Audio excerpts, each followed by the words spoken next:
तो ये भारतीय जनता पार्टी की सरकार और उसके जो कार्यकर्ता हैं और उसके जो विधायक हैं, ये साजिश करके मुझे फर्जी मुकदमे में फंसाना चाहते हैं। तो वो षड्यंत्र करके अभी मैंने सुना कि उसने सुल्तानपुर में प्रेस की है और ये बताया है कि तमाम मेरे ऊपर अनलीगल आरोप लगा रहा है जिसका कोई रिकॉर्ड नहीं। ये सब आते हैं और धड़धड़ा के मेरे घर में घुस जाते हैं। आप डरा और धमका रहे हो मुझे, मतलब जो पुलिस की धमकी देने की शैली होती है उन्होंने मुझे दिया। हमारे परिवार में जाके डराया धमकाया।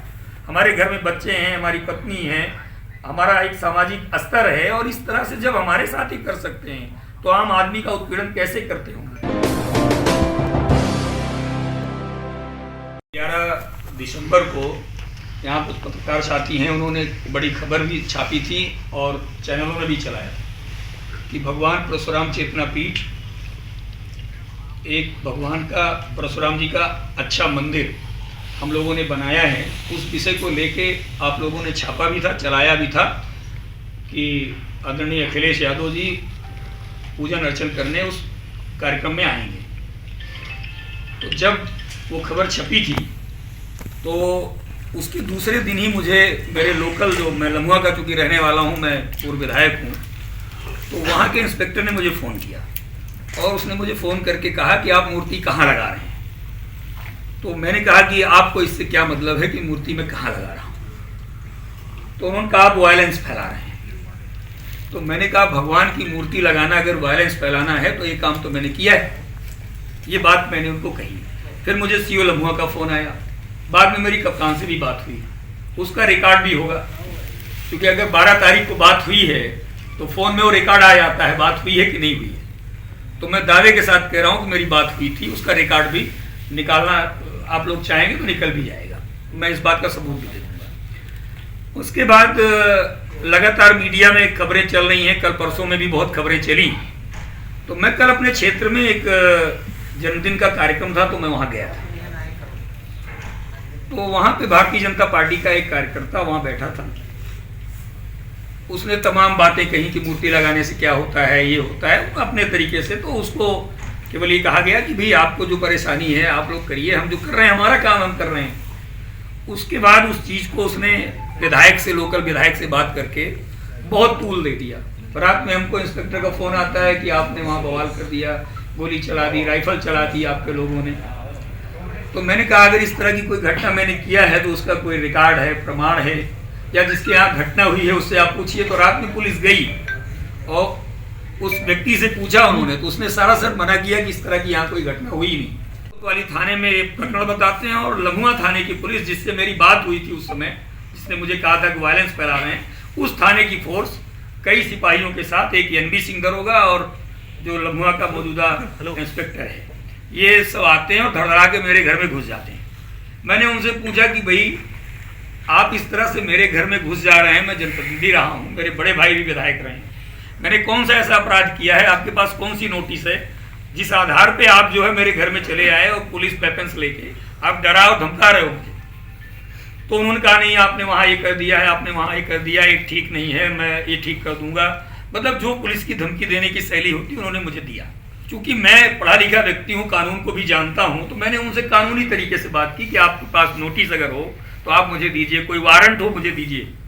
फिर मुझे पता लगा कि ये लोग षड्यंत्र करके पीएसी और कई थानों की फोर्स लेके मेरे यहाँ आ रहे हैं। तो मैंने स्वयं सीओ को फ़ोन किया कई बार। मैंने कहा अगर आप आ रहे हो, मैं कोई ऐसा अपराधी नहीं हूँ ना, मैं कहीं जा रहा हूँ, मैं घर पे हूँ, अपने इंतजार कर रहा हूँ, आप आ जाइए, मेरा घर चेक करना हो कर लीजिए, या जो मैंने अपराध किया हो आप उसको साबित कर दीजिए। मुझे अगर जेल में डालना है, आपको जेल भेजना है, मुझे भेज दीजिए, मुझे कोई एतराज नहीं है। पर साथ ही साथ मैं ये भी बताना चाहता हूँ कि मौजूदा जो हमारे यहाँ लोकल विधायक है देवमणि द्विवेदी बीजेपी का, वो फ्रस्ट्रेशन में आके मेरी लोकप्रियता को देखते हुए, चूंकि मैं सामाजिक काम कर रहा हूँ, उसको अपनी हार का भय सता रहा है। तो वो षड्यंत्र करके अभी मैंने सुना कि उसने सुल्तानपुर में प्रेस की है और ये बताया है कि तमाम मेरे ऊपर अनलीगल आरोप लगा रहा है जिसका कोई रिकॉर्ड नहीं। तो ये भारतीय जनता पार्टी की सरकार और उसके जो कार्यकर्ता हैं और उसके जो विधायक हैं, ये साजिश करके मुझे फर्जी मुकदमे में फंसाना चाहते हैं मेरी लोकप्रियता को देखते हुए, और ये चाहते हैं कि ये पवित्र काम मैं ना कर पाऊँ, मैं उस काम को करने के पहले ही जेल चला जाऊँ। इनकी ये मंशा है। इन्होंने मुझे धमकी दी कि मैं आपका असलहा निरस्त करा दूंगा, जो लाइसेंस मेरे पास है, से मेरे पास ये रिकॉर्ड है मैंने इनसे सुरक्षा मांगी थी, मुझे सुरक्षा नहीं दी गई। उन्होंने कहा, मैंने एसपी को कह दिया, मैं एसपी से मिला तो उन्होंने कहा कि भारतीय जनता पार्टी के विधायक धरना दे देंगे, मैं आपको अगर सुरक्षा दे दूंगा। तो क्या ये मानक है सुरक्षा देने का? दूसरी बात मैं कह रहा हूं कि अगर इंस्पेक्टर घर पे आके धमकी दे रहा है कि असलाह मैं निरस्त कर दूंगा, आपको जेल भेज दूंगा, तो मेरी गलती क्या है? अगर कोई घटना दुर्घटना हुई होगी तो उसका कोई वीडियो फुटेज होना चाहिए। हर हाथ में मोबाइल है, बर्थडे पार्टी है तो वहां घटना हुई होगी तो उसका रिकॉर्ड होना चाहिए। कोई मैं समझता हूं कि मेरे ऊपर, आप मेरी पिछली पृष्ठभूमि देखें तो मेरे ऊपर अपराध का एक भी मुकदमा नहीं है इस समय, एक भी मुकदमा नहीं है। और आप मेरे ऊपर 307 का मुकदमा दर्ज करते हो। और जिस व्यक्ति के यहाँ ये प्रकरण हुआ है उसका वीडियो भी मेरे पास है, वो ये साफ साफ कह रहा है, भैया आप लोगों को दे भी देता हूँ, वो वीडियो अगर हो तो दे दो मुझे, मैं दिखा देता हूँ, कि उसने ये कहा कि साहब हमारे यहाँ इस तरह की कोई घटना नहीं हुई। और फिर मुझे पता चलता है कि मेरे ऊपर मुकदमे भी दर्ज हो गए, 307 का मुकदमा हो गया। अगर जो व्यक्ति जिसके यहाँ प्रकरण हो रहा है कह रहा कुछ हुआ ही नहीं और आप 307 का मुकदमा लिखवाते हो, तो मैं आप लोगों से यही बताने के लिए आप लोगों को बुलाया था कि इस तरह का उत्पीड़न की कार्रवाई से, दमन की कार्रवाई से हम लोग डरते नहीं हैं। हमने अपने राष्ट्रीय अध्यक्ष अखिलेश यादव जी को भी इस बात की सूचना व्हाट्सएप पे दी है, क्योंकि आप लोगों को पता है कोविड के लिए वो इस तरह की स्थितियों में हैं। और ये वीडियो है जिसके यहाँ प्रकरण हुआ था, इसने ये जारी करके कहा है कि हमारे यहाँ इस तरह की कोई घटना नहीं हुई है। और जब पुलिस किसी दूसरे थाने पे प्रकरण हुआ है और दूसरे थाने की पुलिस आपके यहाँ आती है छापा मारने, तो इससे साबित होता है कि इसमें साजिश है, कुचक्र है। और उसका भी रिकॉर्ड निकल जाएगा कि लम्हुआ के थाना अध्यक्ष ने और एनबी सिंह जो हल्के का हमारे दरोगा है वो किस लिए आया और हमारे घर में बगैर किसी अपराध के वेपन्स लेके हमारे परिवार में जाके डराया धमकाया। हमारे घर में बच्चे हैं, हमारी पत्नी है, हमारा एक सामाजिक स्तर है, और इस तरह से जब हमारे साथ ही कर सकते हैं तो आम आदमी का उत्पीड़न कैसे करते होंगे। ये वायरल कराया था कि मैं कोई मूर्ति नहीं लगा रहा हूं। आप कैसे तय कर सकते हो मैं मूर्ति नहीं लगा रहा हूं? आप पुलिस के एक सीओ हो, और अगर मैं मूर्ति लगा रहा हूं, मैंने कोई अपराध किया, आप उसी समय मेरे ऊपर मुकदमा दर्ज कर लेते। तो ये सीओ का वीडियो वायरल हुआ है उस समय। ये सीओ कह रहे हैं कि हमने कोई मूर्ति जो है नहीं लगा रहे हैं और इस तरह की कोई बात नहीं है। इनको ऐसी क्या जरूरत ऐसी पड़ गई कि इनको ये वीडियो वायरल करना पड़ा?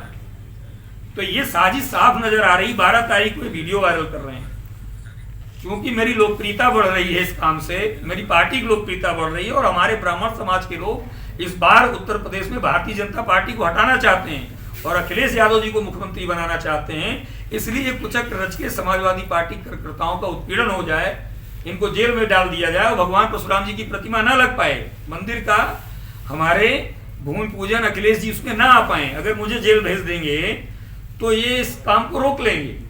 तो मैं इसलिए कहना चाहता हूं कि जब भारतीय जनता पार्टी की सरकार थी तो भगवान परशुराम जी की जयंती की छुट्टी महापुरुष बता के भारतीय जनता पार्टी सरकार आते ही खत्म कर दिया था जयंती को। जबकि मुलायम सिंह जी मुख्यमंत्री थे, उन्होंने जयंती की घोषणा की थी, और अखिलेश जी जब मुख्यमंत्री रहे अनवरत तो छुट्टी चलती रही। तो मैं पूछना चाहता हूं भारतीय जनता पार्टी से कि अगर हम भगवान का काम कर रहे हैं, समाज का काम कर रहे हैं, तो आप कितना उत्पीड़न करोगे? आखिर फर्जी मुकदमे में आप क्यों फंसा रहे हो मुझे? अगर ये खराब काम है, कोई आपराधिक काम है, तो आप मेरे पे मुकदमा लिख लो, मैं खुशी खुशी जेल जाने को तैयार हूं। या मेरा कोई आपराधिक ऐसा रिकॉर्ड रहा हो कि मैंने कोई हत्या कराई हो, मैंने कोई इस तरह की गुंडागर्दी की हो जिले में। 1-1.5 साल से सुल्तानपुर के कप्तान हमारे यहाँ हैं, मैंने कोई वायलेंस कभी नहीं फैलाया। और मेरे बड़े भाई एमएलए रहे, मेरी माँ ब्लॉक प्रमुख रही, मेरी सासू माँ ब्लॉक प्रमुख रही, मैं एमएलए रहा, मैं पिछली बार भी चुनाव लड़ा, और मैं पूरे प्रदेश में घूम घूम के भगवान परशुराम जी की मूर्ति लगा रहा हूं और समाजवादी पार्टी की बात कर रहा हूं। तो आखिर ये जो उत्पीड़न हो रहा है, और भारतीय जनता पार्टी का जो लोकल विधायक है वो इस साजिश में शामिल है, और बगैर किसी बात के वो मुकदमे में मुझे फंसा के जेल भेजना चाहता है, मेरा लाइसेंस निरस्त कराना चाहता है, मेरी हत्या करवाना चाहता है। तो चुनाव में फ्रस्ट्रेशन दिख रहा है। तो मैं आपसे यही बात रखना चाह रहा था कि मुझे इस प्रकरण में शासन प्रशासन से यही कहना है कि आप न्याय की लड़ाई लड़ें, तर्कसंगत लड़ाई लड़ें। अगर मैं अपराधी हूं, दोषी हूं, तो मैं जेल जाने को तैयार हूं, लेकिन अगर इस तरह की चीजें नहीं हैं तो मैं अपने समाज को भी और अपने पार्टी कार्यकर्ताओं से भी आह्वान करूंगा कि इस तरह की दमनकारी नीतियों से हम लोग डरने वाले नहीं हैं। देश दुनिया की ताज़ा तरीन खबरों से रूबरू होने के लिए सब्सक्राइब कीजिए आपका अपना चैनल NDTV भारत।